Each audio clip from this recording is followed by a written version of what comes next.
এই সূরাটা যে ব্যক্তি নিয়মিত পড়বে, আল্লাহর নবী সাল্লাল্লাহু আলাইহি সাল্লাম বলেন কিয়ামতের দিন এই সূরাটি ওই ব্যক্তির জন্য আল্লাহ তাআলার নিকট এই পরিমাণ সুপারিশ করবে, হাত্তা গুফির আলাহু, এমন কি আল্লাহ তাআলা তাকে মাফি করে দিবে।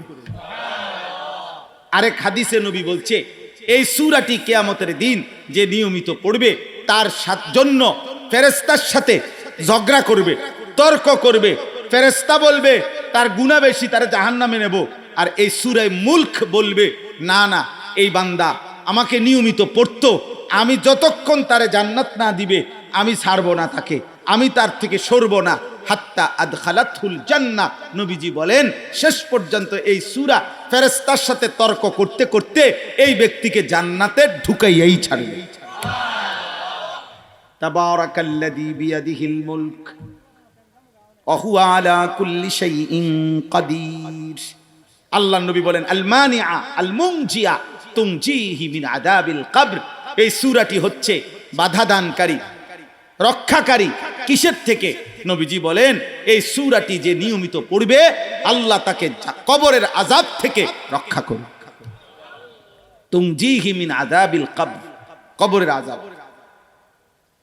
এই সূরা এই জন্য এই কবরের আযাবের কথা, জাহান্নামের আযাবের কথা মনে করায় দিলাম। আল্লাহ নবী সাল্লাল্লাহু আলাইহি সাল্লাম বলছেন, হাদিসের মধ্যে আছে নবীজি এক সাহাবীর জানাজা পড়তে গিয়ে জানাজার আগ মুহূর্তে আল্লাহ নবী মাটিতে বসে সাহাবাদেরকে সাবরি নিয়া নিজের হাতের মধ্যে একটা কাঠি, ছোট্ট লাঠি এরকম মাটির মধ্যে আঁকাআঁকি করতেছিলেন। আর মনের আবেগে আল্লাহ নবী সাল্লাল্লাহু আলাইহি সাল্লাম বলছেন ইস্তাইজু মিন আযাবিল কবর, তোমরা আল্লাহর নিকট কবরের আযাব থেকে পানাহ চাও। নবীজি বলছেন কোন নাফরমান যখন তার লাশ খাটের মধ্যে করে কবরস্থানে রওনা দেয়, খোদার কসম নবী বলেন এই নাফরমান তখন লাশের খাটিয়ায় ওইখানে থাইকা যে চিৎকার করে, আল্লাহ নবী বলেন পৃথিবীর প্রথম মানুষ থেকে শেষ মানুষ যদি একসাথে একবার ওই নাফরমান পাপীর লাশের খাটিয়ার মধ্যে দাফনের আগে যে চিৎকার দেয় একবার যদি শুনতো, আল্লাহ নবী বলেন সমস্ত মানুষ একসাথে বেহুশ হয়ে যেত। ওয়ালাউ সামিআল ইনসানু লাসাইকা। নাফরমান চিৎকার করে আর বলে ইলা আইনা কদ্দামতুমুনি, হে আমার স্বজনরা, আহারে আমার মন্দ কপাল, তোমরা আমারে কেন নিচ্ছ এখানে? তোমরা আমারে কবরে নিচ্ছ কেন? তোমরা আমারে ওইদিকে কেন নিচ্ছ? আল্লাহ নবী সাল্লাল্লাহু আলাইহি ওয়াসাল্লাম বলছেন উম্মত আইদ্দু, কবরের আযাবের জন্য, কবরের জন্য নিজেকে প্রস্তুত করো।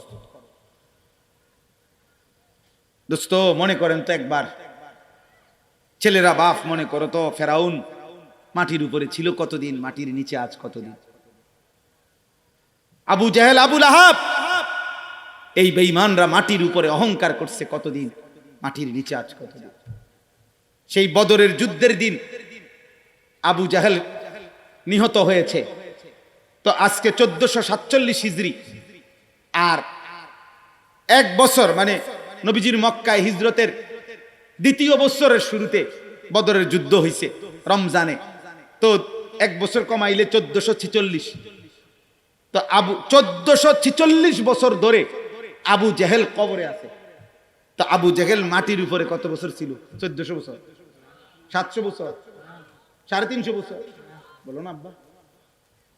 তাহলে 1400 অর্ধেক করলে 700, 700 অর্ধেক করলে কত?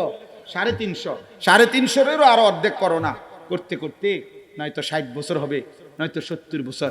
মাটির উপরে অহংকার করেছে 60 বছর, মাটির নিচে কবরের আযাবেই তো পড়ে আছে আজ 1446 বছর। আরো কতদিন হবে? ইসরাফিলের ফু এক মালিক ছাড়া কেউ জানে না। হাসরের ময়দানের একদিন হবে 50,000 বছর, এরপরে ফুলসিরাত 30,000 বছরের রাস্তা, এরপরে জাহান্নাম অনন্তকাল। বলো না আব্বা, এটা মামুলি ভাবছো কেন? এটা মস্কারি না, ফাজলামি না। আখিরাত মস্কারি না, আল্লাহর কথা। সিনেমার নর্তকীর কথা ভুল হইতে পারে, টেলিভিশনের অ্যাডভার্টাইজ ভুল হইতে পারে, খবরের কথা ভুল হইতে পারে বেটা, কিন্তু আসমানওয়ালা রবের কথা, মুহাম্মদ আরবি সাল্লাল্লাহু আলাইহি সাল্লামের কথা এক যাররা ভুল হতে পারে না। অতএব চলো ভাই, আমি অনুরোধ করছি, তাবারাকাল্লাযী বিয়াদিহিল মুলক ওয়া হুয়া আলা কুল্লি শাইইন কাদির। আল্লাহ বলে, বান্দা, বরকতময় সুউচ্চ সুমহান সত্তা আল্লাহ, গোটা রাজত্ব যার হাতে, সবটার উপরে যিনি একাই একক ক্ষমতাবান। গোটা কায়নাত একক ক্ষমতা কার? সর্বময় ক্ষমতা কার? সবটা মালিকানা কার? আল্লাহ। আল্লাহ আল্লাহ। নামাজের আজান দেয়, আল্লাহ ডাকে রে, এই নাফরমান, বেনামাজি, এই গাদ্দার, মানুষরূপী জানোয়ার, তোর আল্লাহ ডাকে, তোর আল্লাহ আজান দেয় তোর আল্লাহর পক্ষ থেকে। তোরে মেম্বার চেয়ারম্যানে ডাকে না, তোরে এমপি মন্ত্রীর আহ্বান না, এটা গোটা কায়নাতের যিনি মালিক, বিয়াদিহিল মুলক আলা কুল্লি শাইইন কাদির, তিনি ডাকে বেটা। এজন্য বেনামাজির চাইতে বড় বেয়াদব, বেনামাজির মতো গাদ্দারা, বেনামাজির মতো গাদ্দার, বেনামাজির মতো অসভ্য, বেনামাজির মতো হাইওয়ান, বেনামাজির মতো জানোয়ার আসমানের নিচে জমিনের উপর আর কেউ না। কারণ এ কারে বুড়া আঙ্গুলি দেখায় বুঝেন মিয়া? মেম্বার রে, চেয়ারম্যান রে, আমি কিতা মনে করেন? তার গাঁটতারা কত বড় গাঁটতারা আপনি বুঝেন? হে কার লগে গারফাক দিছে? তো তাকে আজান দিয়ে ডাক দিছিল কে? তো তুই কার লগে বেটা গারফাক দিলি বেটা? আল্লাহ যদি ফেরেশতা পাঠাই একটা লাথি দেয় তো তোর 14 গোষ্ঠীরও তো খুঁজে পাওয়া যাবে না বেটা। আল্লাহ বাঁচায় রাখছে বলে না, বাঁচাইছে। হ্যাঁ, আল্লাহ যদি সুখে না রাখে, 1 লিটার তেলের জন্য 20টা ফিলিং স্টেশন বদলাইও 1 লিটার তেল মিলে না।